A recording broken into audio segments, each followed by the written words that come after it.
Los jefes de la iglesia a menudo han sido narcisos, adulados y mal excitados por sus cortesanos. La corte es la lepra del papado. Haré lo posible por cambiarla. La iglesia es y debe volver a ser una comunidad del pueblo de Dios. Los presbíteros, los párrocos, los obispos están al servicio del pueblo. Narcisos. Así llama Barjuda a los jefes de la iglesia. La curia, como todo organismo constituido por seres humanos, está sujeta a errores, defectos y sobre todo a los efectos de los pecados de sus miembros, pero no por esto deja de tener un importante papel en la iglesia fundada por Dios. Urogario Barjuda, que se ha declarado abiertamente anticlerical. Y aclaremos, el anticlericalismo es la oposición a la autoridad religiosa. El anticlericalismo es un movimiento violento que durante la Revolución Francesa jugó un papel fundamental. Muchos clérigos fueron asesinados y los gobiernos revolucionarios franceses intentaron controlar a los sacerdotes reduciéndolos a empleados oficiales. Esto llevó a una revuelta de la población, por ejemplo en la Vendée, donde masacraron a toda la población. En nuestros días, los gobiernos comunistas hacen lo mismo, como en China, con la iglesia patriótica que ordena a los obispos, o en Rusia, donde el patriarca Kirill era un compañero de Putin en la KGB, otro oficial. En Cuba, en Venezuela, etcétera, etcétera, etcétera. En la iglesia, Dios puso en primer lugar a los apóstoles, en segundo lugar a los profetas, en el tercero a los maestros, después los milagros, después el carisma de curaciones, la beneficencia, el gobierno, la diversidad de lenguas, etc. Nos dice 1 Corintios 12, del 28 al 30. Santo Tomás de Aquino explica el porqué de la diversidad de oficios en la iglesia y su razón de ser. En primer lugar, para la perfección de la misma iglesia. En segundo lugar, para la realización de las acciones necesarias, es preciso emplear personas distintas, si se quiere que todo salga bien y sin confusión. Romanos 12, del 4 al 5 dice, así como en un mismo cuerpo tenemos muchos miembros y no todos los miembros realizan las mismas acciones, así nosotros, siendo muchos, somos un solo cuerpo en Cristo.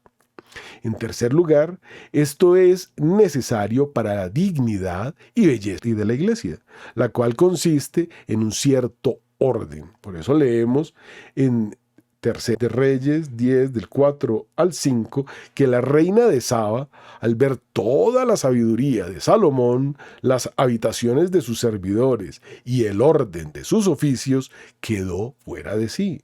Y el apóstol dice en 2 de Timoteo 2:20, que en una casa grande no solo hay vasos de oro y plata, sino de madera y de barro, según lo explica Santo Tomás de Aquino en la Suma Teológica, libro 2.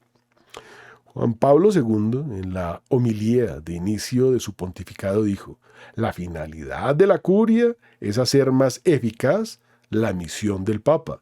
Todo el orden jerárquico de la Iglesia de Cristo, toda su sagrada potestad ejercitada en ella, no es otra cosa que el servicio.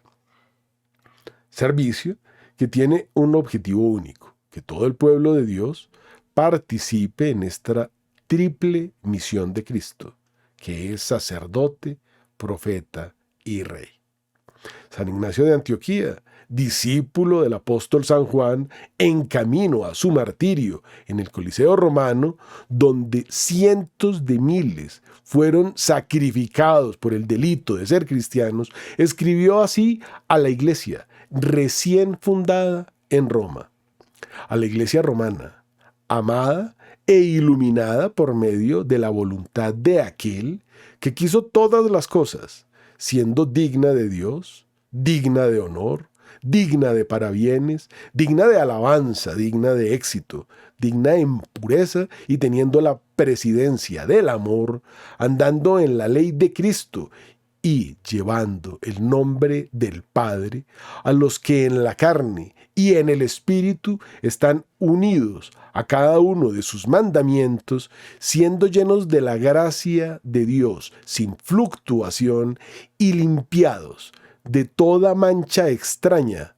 Salutaciones abundantes en Jesucristo, nuestro Dios, en su intachabilidad. San Ireneo de Dios pondera a la Iglesia romana porque en ella todos, a pesar de las persecuciones, han conservado la tradición apostólica. Contra los herejes, en el volumen 2 encontramos estas cosas. Benedicto XVI admite que la Iglesia de Roma tiene especial privilegio en virtud de la sangre de los apóstoles y los mártires. ¿Dónde queda, Barjuda, el insulto que haces a la Iglesia para llamarlos narcisos?